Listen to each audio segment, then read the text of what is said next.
دوبارہ فرمائیں گا کہ قرآن کریم میں نمبر لکھا ہے تورا کے بارے میں آپ نے یہ فرمایا قرآن کریم میں 11 جگہ آیا ہے. سورہ ہود اس کی آیت نمبر 17 میں لکھا ہوا ہے کہ توریت جو ہے وہ امام رحمت ہے. امام و رحمہ، جی ہاں قرآن کریم میں ہے بالکل. اور امام کا کام ہے لیڈ کرنا. جی اور پھر قرآن شریف کے 11 مقامات میں آیا ہے، جی قرآن شریف کے 11 مقامات میں آیا ہے کہ توریت، زبور، صحائف انبیاء، اناجیل، اس میں نور ہے، اس میں ہدایت ہے.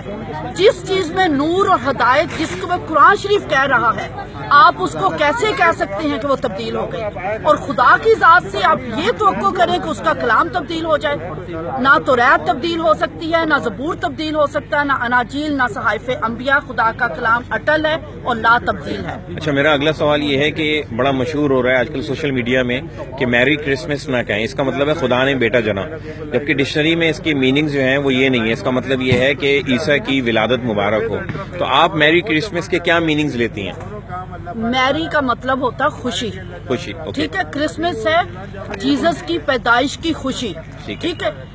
اس کا کہاں سے آ جاتا ہے بیٹا جننا؟ ہم خدا کی ذات سے کیسے یہ توقع کر سکتے ہیں کہ خدا جو ہے وہ شادی کرے گا؟ صحیح بات ہے.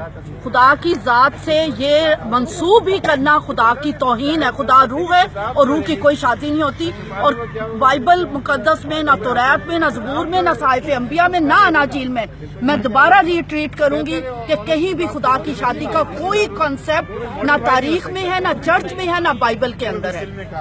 اور میری کرسمس کا مطلب یہی ہے کہ جیزس کرائسٹ کی پیدائش کی خوشی. اور سورہ مریم اس کی آیت نمبر 32 میں لکھا ہے مبارک ہے وہ دن جس دن حضرت عیسیٰ پیدا ہوئے، مرے اور جی اٹھے. جس کو قرآن پاک جس دن کو مبارک کہہ رہا ہے سورہ مریم کے اندر ہے. جی سورہ مریم آیت نمبر 32 میں آپ کو بتا رہی ہوں. میں نے قرآن شریف پڑھا ہوا ہے. ماشاءاللہ جی ماشاءاللہ. اللہ تعالیٰ ہمیں بھی آپ کی کتاب پڑھنے کی توفیق عطا فرمائے. میں ایک عالمہ ہوں جی. اور میں جو بات کہتی ہوں بڑی صداقت کے ساتھ اور ریفرنس کے ساتھ بات کر رہی ہوں جی. بہت کہ جب قرآن شریف میں اس دن کو مبارک کہا ہے تو آئیں ہمارے ساتھ مل کر جیزس کرائسٹ کی برتھ کی خوشی کو منائیں. اچھا، آپ نے ایک بات کہی تھی آل ابراہیم کے حوالے سے درود شریف ہم نماز میں پڑھتے ہیں.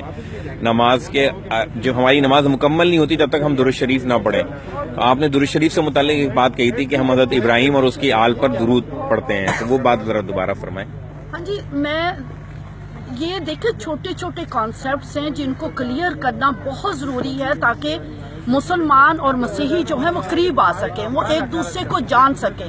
بالکل ٹھیک ہے. قرآن شریف میں آپ 5 نمازیں پڑھتے ہیں، سورہ فجر، ظہر، عصر، مغرب، عشاء. اور اس میں آپ اگر رکھتے دیکھا جائے تو 50 رکھتے ہیں. اور ہر رکعت کے بعد جب آپ نے درود شریف کی تلاوت کرنی ہے، اللہم صلی علی محمد کما صلیت علی ابراہیم وعلی آل ابراہیم، ہر نماز کے آخر میں ایک مرتبہ پڑھتے ہیں. ٹھیک ہے، پڑھتے ہیں نا.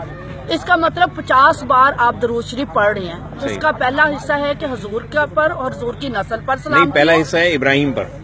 اس کا پہلا حصہ ہے کہ حضرت ابراہیم پر اور ان کی نسل پر برکت ہو. اور دوسرا حصہ ہے کہ حضور پر اور ان کی نسل پر برکت ہو. اور حضرت ابراہیم کی نسل کون ہے؟ ہم ہیں اور یہودی ہیں. یہودی اور نصرانی. آپ نماز میں برکت دے رہے ہیں، دن میں 50 بار آپ ہمیں بھی برکت دے رہے ہیں، آپ یہودیوں کو بھی برکت دے رہے ہیں. صحیح. لیکن جیسے نماز ختم ہوتی ہے خطبے میں کیا ہوتا ہے؟ یہودیوں پر لعنت، اور جماعت کہہ دے گی آمین.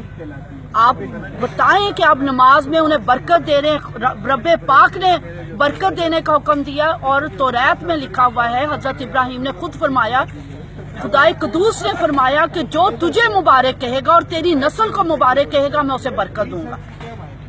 آپ نماز میں برکت دے رہی ہیں تو پلیز الفاظ سے بھی انہیں برکت دیجیے. اچھا، آپ کا کوئی فیس بک ہے جس میں آپ کو ایڈ کر سکیں، لوگ فالو کر سکیں آپ کی چیزوں کو پڑھنے کے لیے اور جاننے کے لیے؟ فیس بک میں نہیں ایسی چیزیں لکھتی، لیکن میرے پروگرامز ضرور آتے ہیں میرے اور میرے ہسبینڈ کے. میں آرڈینڈ پاسٹر ہوں. ٹھیک ہے. اور یہ کیا ہوتا ہے؟ جیسے آپ کے مولوی صاحب ہوتے ہیں عالمہ، میں عالمہ ہوں. اچھا. آرڈینڈ عالمہ ہوں. 4 سال کا کورس ہوتا ہے؟ ہاں جی 4 سال. ہمارے یہاں بھی مولوی عورتوں کا 4 سال کا ہی ہوتا ہے. میں نے بھی 4 سال کا عالمہ کا کورس کیا ہوا ہے. اور قرآن شریف کو بھی بخوبی پڑھا ہوا ہے. تو آپ ہمیں یہ میسج یہ کہیں گے کہ ہمیں جیسے قرآن کریم سمجھ کے پڑھنا چاہیے تو ہمیں یہ انجیل بھی سمجھ کے پڑھنی چاہیے؟ میں کہوں گی کہ آپ کو توریت، کیونکہ آپ کا قرآن شریف کہہ رہا ہے کہ وہ امام رحمت ہے، بالکل ٹھیک اور ہے. جس چیز کو قرآن شریف امام کہہ رہا ہے اس کو آپ کو جاننے کی ضرورت ہے.